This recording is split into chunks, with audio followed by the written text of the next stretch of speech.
Hello everyone, welcome to Sanjeevani Academy. So 2.2 role of social capital organisations, यहाँ से हमें आज शुरू करना है आज के वीडियो में.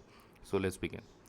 सोशल कैपिटल जो है वो एक बहुत ही वैल्यूएबल एसेट है जिसके वजह से हम एक इफ़ेक्टिव कोलैबोरेशंस को एम्पावर कर पाते हैं, अचीव कर पाते हैं जो हमारे आपस के कॉमन गोल हैं, जो एक ग्रुप या ऑर्गेनाइजेशन के लेवल पे हम देखते हैं, गवर्नमेंट देखती है और अदर स्टेक होल्डर्स भी देखते हैं, सो दैट एक ओवरऑल डेवलपमेंट हो सके ह्यूमन बीइंग का. ठीक है, ये बहुत ही की एलिमेंट होता है सोसाइटी के फंक्शनिंग में, कोऑपरेशन में. या नॉन प्रॉफिट ऑर्गेनाइजेशंस की अगर हम बात करें तो ये एक ट्रस्ट बनाने में बहुत इंपॉर्टेंट रोल प्ले करता है, एक आइडेंटिटी शेयर करता है आपस में, सो दैट हम अपने कॉमन एजेंडा को समझ सकें जो डेवलपमेंट और प्रॉस्पेरिटी की तरफ जाता है.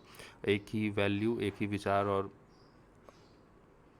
ही विचार और सोच को हम साझा कर सकें आपस में, इसकी भी ये बात करता है. और म्यूचुअल रिलेशनशिप्स में भी इस चीज़ का काफ़ी बड़ा रोल होता है. ठीक है, ये ओवरऑल सिविल सोसाइटी के अच्छा से फ्लॉस्टर होने में काफ़ी इंपॉर्टेंट रोल भी प्ले करता है.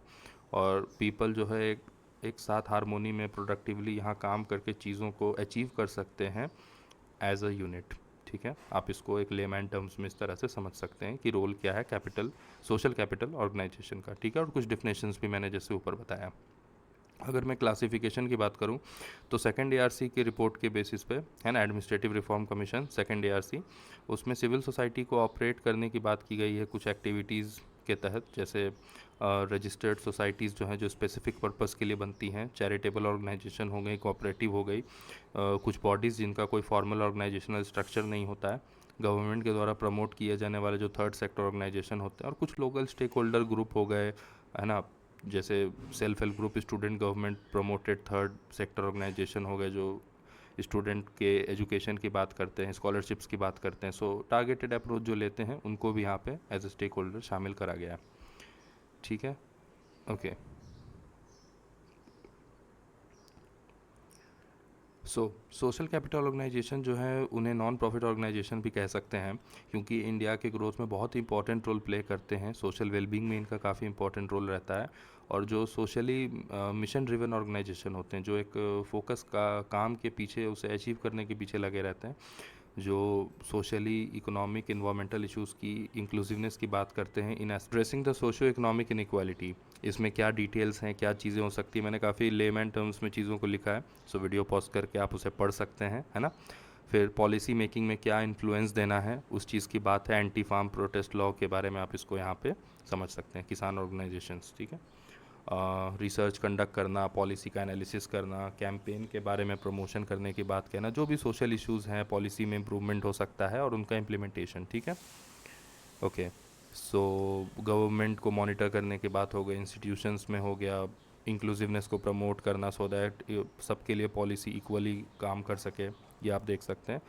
सोशल इनोवेशन की बात हो गई, और रिसोर्स और philanthropy, of course corporate social responsibility जो 2% होता है, इमरजेंसी रिलीफ फंड, कि अगर कहीं पे कोई पेंडेमिक आया, कोई नेचुरल डिज़ास्टर्स आया, तो वहाँ पे किस तरीके से इंसान इंसान की मदद करेगा. सो ये चीज़ें रहती हैं.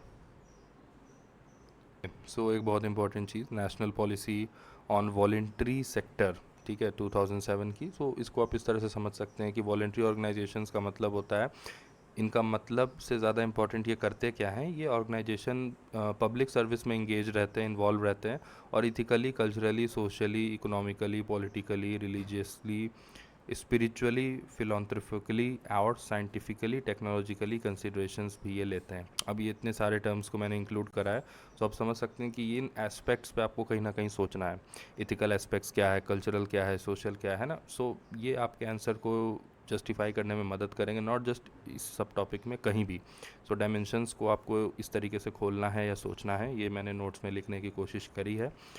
Okay, so coming to the last topic of today's discussion, ये है सेल्फ हेल्प ग्रुप्स. ठीक है, सेल्फ हेल्प ग्रुप्स को हम अच्छे से समझने की कोशिश करेंगे, ये क्या है. और आज के वीडियो का ये लास्ट टॉपिक है. आप प्लेलिस्ट को काइंडली चेक करते रहें, जो चीज़ें बताई गई हैं वो किस तरह आपको हेल्प कर रही हैं. आप कमेंट करके मुझे बता सकते हैं, कुछ इम्प्रूवमेंट्स हों या कोई भी और आपके सजेशंस हों, फीडबैक हो, ज़रूर लिखें. दोस्तों में शेयर करें, सो दैट एक मेंस के कॉम्प्रिहेंसिव प्लेलिस्ट का वो लाभ ले सकें. सारे सब्जेक्ट्स की प्लान है आगे चल के, तो वो भी जल्दी आपको आती